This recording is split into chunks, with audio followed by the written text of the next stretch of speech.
पर्यंत माहेरला जायचंय म्हणून गजर लावलाय आणि 4 वाजता झोपले, असं झालंय का? 3 वाजल्यापासूनच असं फिरता का नाही?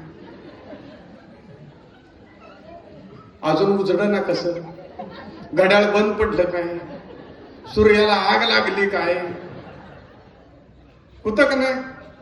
आणि बरोबर 8 वाजता जायचं असतं का नाही? नवऱ्याला सांगितलेलं असतं आपण 8ला जाऊया म्हणून. आपण 8ला आवरतो का नाही? आणि मी बरोबर 8ला म्हणतो का नाही जरा गावातनं जाऊन येतो.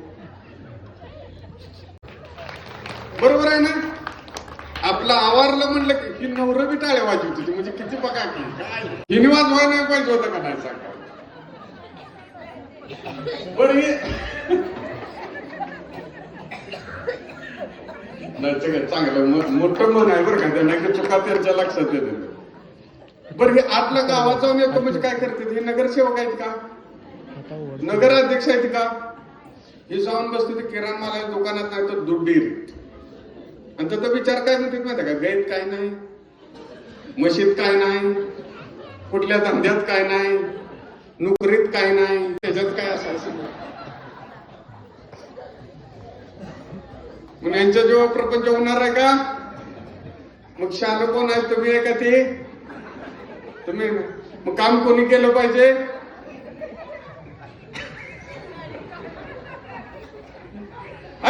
का मी सगळं सांगतो विनोद, तुम्ही इतकं पोट धरून हसताय, आनंद आहे, आनंद आहे.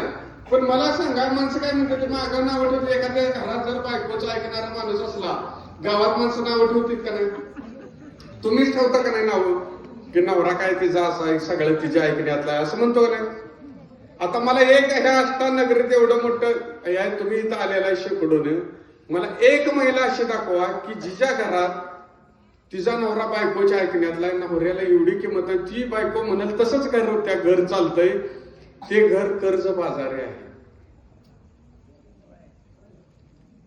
ती घरातल्याने 20 गुंठ विकलंय, जमीन विकल्या, जागा विकल्या, घर विकलंय. एक घर दाखवा, उद्यापासून मी भाषण करायचं बंद करतो. ज्या घरात बायचं चालतं ती घर आयुष्यात कधी कर्ज बाजारी होत नाही, आज लक्षात ठेवा. आणि म्हणून आपल्याला प्रपंच सुद्धा आज आपण देवीची यात्रा करतोय, आजपासून ठरवायचं की प्रपंच आपणच करायचं.